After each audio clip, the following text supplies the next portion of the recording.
पूर्वाञ्चल टिभीमा स्वागत छ। म रोशन कामबाङ। सुरु गर्न चाहिँ आजका मुख्य खबरहरू। दिगो विकास लक्ष्य प्राप्तिका लागि सशक्त राजनीतिक संयन्त्र बनाउन सरकारलाई निर्देशन। कसरी अघि बढ्छ कांग्रेसको अधिवेशनको प्रक्रिया, यसबारे सबै जानकारी। संसद सचिवालयले निर्वाचन आयोगलाई पठायो एमाले र जसपाका सांसदहरूको विवरण। हालसम्म 770 नेपाली अफगानिस्तानबाट फर्किए। एमालेको बैठक। आगामी मङ्सिरमा महाधिवेशन। 10 बुँदे कार्यान्वयनलाई 6 संसदीय कार्यदल गठन। एमाले स्थायी कमिटीको बैठकले भन्यो बाटो बिराएकाहरू मूलधार फर्क। एकीकृत समाजवादीमा जान थप 3 सांसदहरूको आयोगमा निवेदन। झलनाथको शनाखत नहुने। 2020मा कोरोना पुष्टि भयो, 35 जनाको मृत्यु। 14 सांसदहरूको नाम समावेश गरेर ल्याइएको शनाखत नबुझ्न आयोगलाई एमालेको दबाव। अब के किता एकातिर र क्रान्तिकारी किता अर्कोतिर भएको छ भन्दै नेपालको भनाइ। कुलमान विरुद्धको रिटमा प्रधान न्यायाधीशको इजलासबाट अन्तरिम आदेश दिन अस्वीकार। एमाले स्थायी कमिटी बैठकमा गए नेपाल पक्षबाट अलगिएका नेता। निर्वाचन आयोगले 2 सदललाई शनाखतका लागि बुधबार बोलायो। नेप्सेका प्रमुख कार्यकारी अधिकृत चन्द्र सिंह साउदले दिए पदबाट राजीनामा। दर्शकवृन्द नमस्ते, फेरि पनि स्वागत छ पूर्वाञ्चल टिभीमा। सधैँ जसो देश तथा विदेशका मुख्य खबरहरू लिएर तपाईँहरूमा आज उपस्थित भइसकेको नै छु। हाम्रो सानो मेहनतलाई एक लाइक र कमेन्ट गर्न नभुल्नुहोला। तपाईँलाई कस्तो लाग्छ? अहिलेसम्ममै तपाईँहरूले पूर्वाञ्चल टिभीलाई सब्सक्राइब गर्नुभएको छैन भने सब्सक्राइब गर्न भने नभुल्नुहोला। साथै छेउमा रहेको बेल आइकन समेत दबाउन भने नभुल्नुहोला। सुरु गर्न चाहे आजका मुख्य खबरहरू। दिगो विकास लक्ष्य प्राप्तिका लागि सशस्त्र राजनीतिक संयन्त्र बनाउन सरकारलाई निर्देशन। संघीय सांसद राष्ट्रिय सभा अन्तर्गतको दिगो विकास तथा सुशासन समितिले दिगो विकासका लक्ष्य प्राप्तिका लागि सशस्त्र राजनीतिक संयन्त्र बनाउन सरकारलाई निर्देशन दिएको छ। मङ्गलबार सिंहदरबारमा बसेको बैठकले दिगो विकास लक्ष्य प्राप्तिको लागि सशक्त राजनीतिक संयन्त्र र प्रतिबद्धता खाँचो भएकोले यसमा ध्यान दिन सरकारलाई निर्देशन दिएको हो। दिगो विकास लक्ष्य हासिल गर्ने सवालमा सरकारको प्रतिबद्धता अनुसार राष्ट्रिय योजना आयोगले प्रभावकारी अनुगमन र कार्यान्वयन गर्न पनि समितिले निर्देशन दिएको छ। कसरी बढ्छ कांग्रेसको महाधिवेशनको प्रक्रिया? कांग्रेसको क्रियाशील सदस्यताको विवाद टुङ्गिएपछि अब वडा अधिवेशनदेखि केन्द्रीय अधिवेशनका लागि बाटो खुलेको छ। अब सभापति शेरबहादुर देउवाले क्रियाशील सदस्यताको नामावली हस्ताक्षर गरी अन्तिम रूपमा निर्वाचन समितिलाई हस्तान्तरण गरेपछि निर्वाचन प्रक्रिया अघि बढ्छ। संसद सचिवालयले निर्वाचन आयोगलाई पठायो एमाले र जसपाका सांसद विवरण।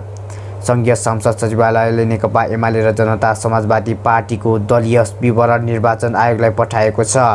आयोगले मङ्गलबार संसद सचिवालयलाई पत्र लेख्दै एमाले र जसपाबाट विभाजन भएर नयाँ पार्टी गठनका लागि निवेदन परेकाले ती पार्टीको संसदीय दलको विवरण दिन भन्दै पत्र पठाएको थियो।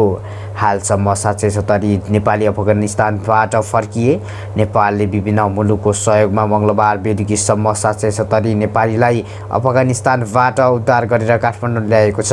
परराष्ट्र मन्त्रालयका अनुसार मङ्गलबार जोर्डन एभिएसनको उडानबाट 103 जना तथा कतार एयरको उडानबाट 9 जना समेत गरी 112 स्वदेश फर्किएका छन्। एमाले बैठक। आगामी मङ्सिरमा महाधिवेशन। 10 बुँदे कार्यान्वयनलाई 6 संसदीय कार्यदल गठन। एमाले 10 बुँदे सहमतिका आधारमा जेठ 2 अघिका सबै सङ्गठनहरू क्रियाशील गराउने निर्णय गरेको छ। पार्टी एकताका लागि तय भएको 10 बुँदे सहमति इमानदार रूपमा कार्यान्वयनका लागि 6 सदस्यीय कार्यदल पनि गठन गरेको छ। कार्यदलमा उपाध्यक्ष भीम रावल, महासचिव ईश्वर पोखरेल, उपमहासचिव घनश्याम भुषाल, स्थायी कमिटी सदस्यहरू सुरेन्द्र पाण्डे, विष्णु पौडेल र लेखराज भट्ट रहेका छन्। एमाले स्थायी कमिटीको बैठकले भन्यो बाटो बिराएकाहरू मूल घर फर्क। एमाले पार्टी विभाजनमा गएका माधव नेपाल लगायतका नेताहरूलाई मूल घरमा फर्कन आह्वान गरेको छ।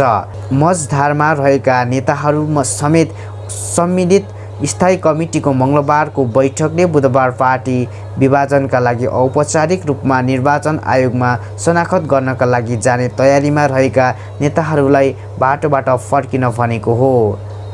एकीकृत समाजवादीमा जान थप 3 सांसदको आयोगमा निवेदन। झलनाथको शनाखत नहुने। नेपाल एमाले परित्याग गरी थप 3 सांसद माधव कुमार नेपाल नेतृत्वको नेकपा एकीकृत समाजवादी जाने निधो गरेका छन्। प्रतिनिधि सभाका सदस्य सोमप्रसाद पाण्डे र माया नौपाने र राष्ट्रिय सभाका शारदा देवी भट्टले मङ्गलबार निर्वाचन आयोगमा समाजवादीको सूचीमा समावेश गरिदिन निवेदन दिएका हुन्। तीमध्ये भट्टको नाम समाजवादीले बुझाएको सूचीमा थियो तर हस्ताक्षर थिएन। आयोगले बुधबार नयाँ दल दर्ताको लागि हस्ताक्षर सहितको शनाखत गराउन बोलाएको छ। 2020 मा कोरोना पुष्टि 35 जनाको मृत्यु। पछिल्लो 24 घण्टामा 2020 जनामा कोरोना भाइरस संक्रमण देखिएको छ। स्वास्थ्य तथा जनसङ्ख्या मन्त्रालयका अनुसार 9909 पीसीआर परीक्षणमा मङ्गलबार 2020 जनामा संक्रमण पुष्टि भएको हो। यस्तै एन्टिजेन विधिद्वारा गरिएको 4901 परीक्षणबाट 505 जनामा पोजिटिभ देखिएको छ। 24 घण्टामा पीसीआर र एन्टिजेन विधिबाट गरिएको 14810 परीक्षणमा 2525 जनामा संक्रमण पुष्टि भएको मन्त्रालयले जनाएको छ। यो सँगै नेपालमा कोरोना संक्रमण हुनेको संख्या 7,51,001 पुगेको छ। पछिल्लो 24 घण्टामा थप 2086 जना संक्रमणमुक्त भएका छन्। हालसम्म नेपालमा कोरोना मुक्त हुनेको संख्या 7,02,183 रहेको छ।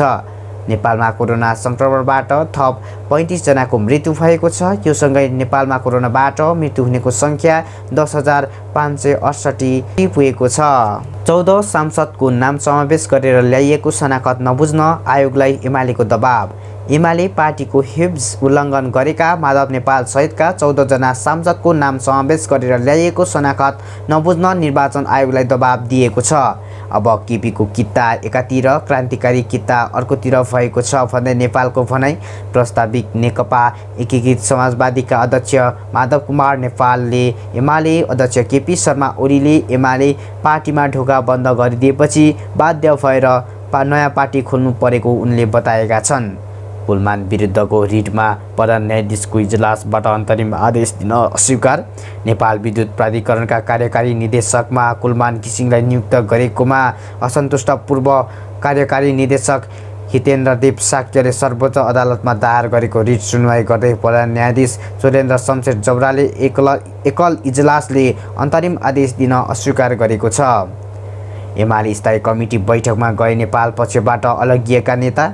नेकपा एमालेमा लामो समयदेखि असन्तुष्ट रहँदै आएका नेताहरू स्थायी कमिटी बैठकमा सहभागी भएका छन्। पार्टीभित्रको विवादमा माधव कुमार नेपालको पक्षमा रहेका र पछिल्लो समय नेपाललाई पनि छाडेर तेस्रो धार बनाएका नेताहरू अध्यक्ष केपी शर्मा ओलीले बोलाएको स्थायी कमिटी बैठकमा सहभागी भएका हुन्। उपत्यकामा राति 8 बजेपछि सवारी सञ्चालनमा लगाएको रोक हट्यो। उपत्यका 3वटै जिल्ला प्रशासन कार्यालयले राति 8 बजेदेखि सवारी साधन सञ्चालनमा लगाएको रोक हटाएको छ। मङ्गलबार जिल्ला प्रशासन कार्यालय काठमाडौँ, भक्तपुर र ललितपुरले बुधबारदेखि लागू हुने गरी राति 8 बजेपछि अत्यावश्यक र अनुमति दिए बाहेकका सवारी साधन चलाउन नपाउने यसअघिको प्रावधानलाई हटाएका हुन्। नेप्सेका प्रमुख कार्यकारी अधिकृत चन्द्र सिंह साउदले दिए पदबाट राजीनामा।